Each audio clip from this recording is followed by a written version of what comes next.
Hey there, everybody. Kendall here. Conscious Coffee coming to you from the car today.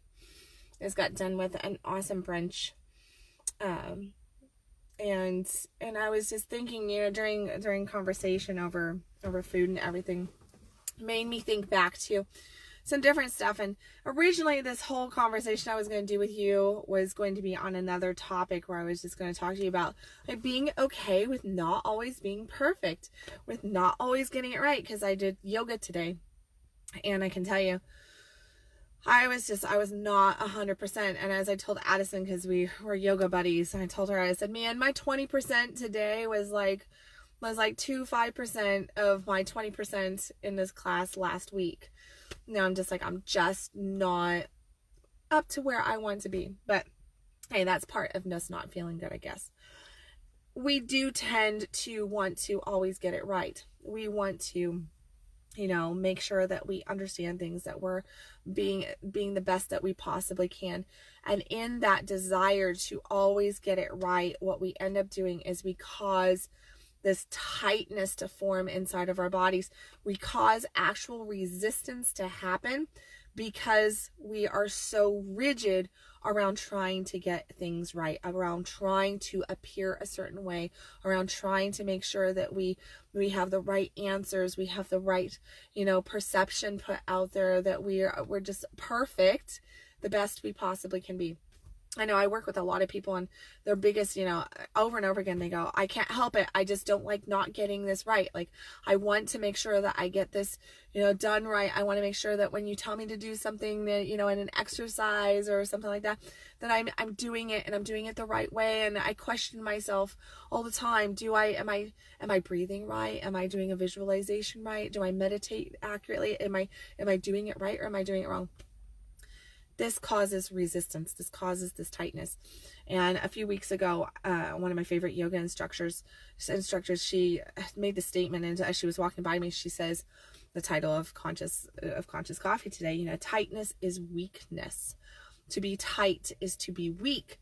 And I went, wow, that is such an accurate statement, and it is true, because as I am reminded with yoga, every session, I am reminded of, the more flexible we are, the more agile we are, the more we can get into flow, the more we can move through our day, we can move through our life. This actually aligns to calling in, manifesting the things that we want into our life. When we are so rigid, when we are so tight around making things happen, and like yesterday I was talking about, overwhelm and anxiety and fear and worry and trying to make shit happen, and how that really shuts us down. Well, that is that resistance. That's caused by our tightness, which is caused by our need to try to get things right, our need to try to make things happen the way we think they should happen. And what we need to actually do is become more limber in our thinking, more limber in our feeling, more limber in our actions. Stop trying to force things to happen in different ways, to push ourselves where we're not really feeling called. I just recently told one of my clients, he said, how do I know if I should go do this thing? And I told him, I said, it's very, very simple. In my opinion, if you are called to something, if you are supposed to go do it, then you will feel a pull to it. And that is different than a push, or different than a I should that comes up inside you. When we feel this call, this pulling towards something, it's like we're being magnetized to it. And if there's that magnetism, then you go, wow, I'm really feeling magnetized to this. I may not fully understand it, but there's a desire to go towards it. There's nothing tight or rigid about that. There's nothing forceful about that. It's flowing, it's fluid, it's moving toward what you are desiring. It is a step taking you to the next step of getting what you actually want in your life. What do we do, though? How are we trained to actually get things? We're trained to put our heads down, to work smart, to work hard, to, no pain, no gain mentality of really trying to force things to happen, to push ourselves where we're not ready to be pushed. And when we do this in physical activity, and yoga, I'm just going to use yoga for the story here. But I mean, even if we're like lifting weights or something, and whatever it is that we're doing in physical activity, if we push a muscle that is still too tight, is not limber, is not warmed up, what do? We risk the possibility of tearing it, or of breaking something, of dislocating something, of getting completely out of alignment and actually damaging ourselves when we push something that is not warmed up, that is not loosened up. Okay? That's physical activity. That's our exercise. Well, that's exactly the same thing that happens in our life when we are trying to manifest something. We're trying to manifest money. We're trying to manifest our soulmate. We're trying to manifest, a house, a car, more money, whatever it is that we're trying to create. We're trying to create this stuff, and we're pushing with the thought of the direct opposite. No pain, no gain. But when we're working out, we go, oh, wow, I need to push to my edge and just a hair past my edge. So yes, I'm not comfortable. I feel the pull. I feel the stretch, right? I'm leaning into a place that I have not gone. I'm pushing a little bit further than what I'm comfortable with. So out of the comfort zone, into the zone of miracles, into the zone of magic, into the zone of manifestation. But I'm not pushing so far that I actually tear something, that I actually throw myself out of alignment. Because I'm going, I should do this. I should be able to be this flexible. I should be able to lift this kind of weight. I should be able to move this mountain. I should be able to do this, to do that. But what do we do in our financial world, in our love life, and even in our physical well-being? We tend to think that we need to push so much further than what we actually do. I ask you today to give me a second. And have my sip of water here. I've had so much ginger today. Oh my gosh. A massive amount of ginger. I had this detox smoothie this morning with 2 shots of ginger in it. And then for brunch, I had this ginger sparkling thing with like lemon and ginger and sparkling water and something else in there that was amazing. It was absolutely one of the best non-alcoholic drinks I've ever had, and it tasted like, it was amazing. It was absolutely amazing. And I asked for extra ginger in it, so I'm like, I feel like I'm just a ginger factory. Now, I ask you today, back on point, to look at your life, to look at your world, to look at the things that you want to create, to the goals that you want to accomplish, the things that you want to manifest. What are those top 3 to 5 things that just are calling you? That you just, your heart just bubbles up and just goes, oh my God, I really, really want that. That's what I want. I want that. I want to create that. I want to feel that. I want to have that in my life. I want my life to be like, name it. Name it. Now, I want you to look at that and I want you to go, okay, what do I think I need to do to achieve those things? What do I think I need to do? What does the logical mind, what does the programs that I've been taught so far tell me that I need to do? What am I willing to sacrifice? I love that one. We're so trained to think that we need to sacrifice. It's only valuable if we've sacrificed everything to get it. Not the case. You've only actually earned it if you've actually, spent this amount of time and sacrificed this thing to get it. Again, not the truth. Not the truth at all. Things can come to you with ease and flow. Things can come in effortlessly. And effortlessly means not that you're not working for it, not that you're not doing things to accomplish it, but that you're not forcing, that you're not overextending yourself and causing yourself to get out of alignment. What are the things that your logical mind thinks that you need to do? Now I want you to look at them not from a logical perspective, but from an energetic perspective, from this tightness and flexibility viewpoint. When you look at the things that you are saying that you want to do and the things that you think that you need to do to accomplish them, do you feel tightness in your being? Do you feel constriction? Do you feel as though, oh my gosh, there's this anxiety? How does it actually feel in your being to think about doing the things that you need to do? Now, I'm not talking about that edge. Remember that edge where we stretch to the end of our comfort zone and then we just stretch a hair past, because that edge, that's where miracles come from. Okay. That's what we have to get into in order to create the world that we want for ourselves. I'm talking about if it is just this blood curdling, oh my God, makes me feel so sick to my stomach, puts the fear of God in me at a negative level. It's not, I can feel that it's really constricting my whole being. Okay.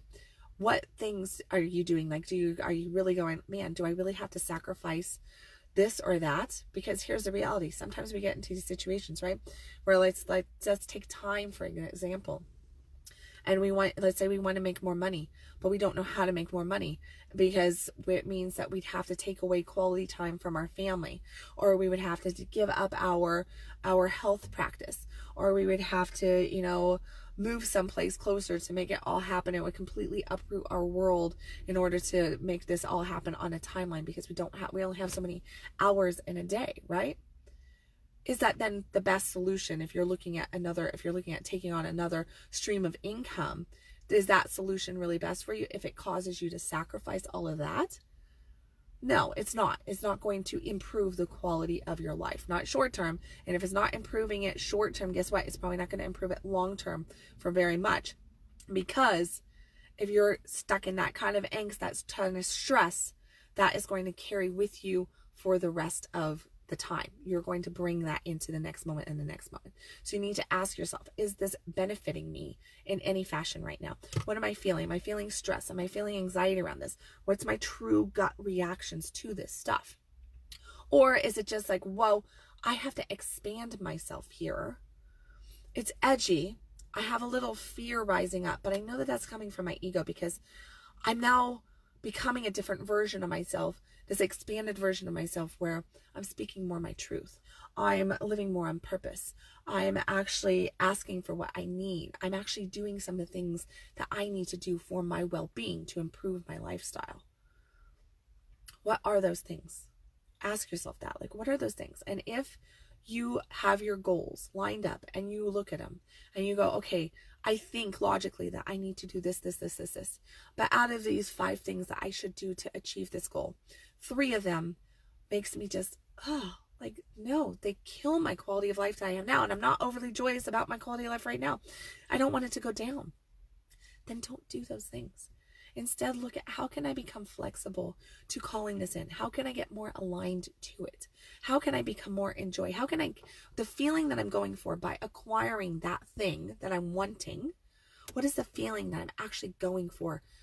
Do I think that I'm going to have once I have that? How can I find a piece of that thing right now, in today, in this moment?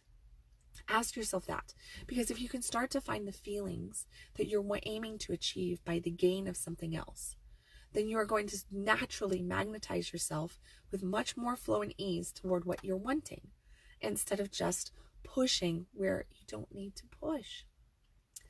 Learning to be flexible to the energy, learning to be flexible to the things that are coming in, learning to be flexible to exactly where you're at, and meeting yourself wherever you're at. Some days you're going to be just strong and potent in what your conviction and what you're doing, and really being focused and being able to really nail it. Just knock it right out of the ballpark, right? Other days, like me with yoga today, you're just not going to be 100%. You're not. Matter of fact, the world might say, you only got to give 20% today. And you might go, yeah, you're going to get 5% of that 20%, because that's all I got. That's all I get. That right there, though, that little bit of lesson, that is where you find your own flexibility. Different than muscular flexibility, different than anything. It's about the mental flexibility. It's about the emotional flexibility. It's about the flexibility that you have with your energetic system. And that is the system that calls in the life that you want. And when you can actually allow yourself to not always be trying to hit it right here. Because I tell you what, if you're always trying to be 100%, if you're always trying to force things to happen, to always get it right, then you're definitely not always vibing at the level that you need to be vibing at to call in the life that you want. Okay? That push, just because you're putting the action out there, does not mean that you are energetically putting out the energy that you need to for it. You can fatigue yourself, you can run yourself into the ground and go, man, I have exerted myself so much. I put so much energy towards this. Why isn't this happening? Because you weren't vibrationally lined up for it. You were doing the actions. You were focused on it. You were fearful of not getting it. You were forcing yourself to try to make it happen. And with that forcing, you became tight to what was happening. You became tight in your own energy, and you constricted, and you became weak to your own flow. You also, in that weakness, guess what? Got very out of alignment. We all do it. We all do it. It's becoming aware of it. That's where your power comes from. Realize that you're human. Realize that you're going to mess up consistently, that you're going to fall down, that you're going to beat yourself up. It's analyzing and seeing and being able to witness, and that's really key here, being able to witness that stuff that you have, to just witness it. Because when you become present to where you're at, when you become present to, hey, my ego really had me by the balls right there. Hey, I thought I was shooting toward that, but I was actually focused on not having it. I was actually fearful of not having it. I wasn't focused on feeling good. I wasn't focused on manifesting more joy. I wasn't focused on actually just really loving my life right now. I was focused on, man, the only way I can love my life is if I get this, and I feel like it's not going to be there. I feel like it's not going to be there. I must do this. I must sacrifice this. I must work harder here. I must push myself until I cannot push myself anymore. Instead of just going, yeah, I only got 5% of the 20% of the 100% for today. And you know what?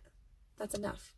It's enough, because if that keeps you in alignment, if that keeps you feeling good, if that keeps you just kind of in that flow, then guess what? That's all that's ever required. You don't have to go and, shoot to the moon and back to make stuff happen. It's about getting in your flow.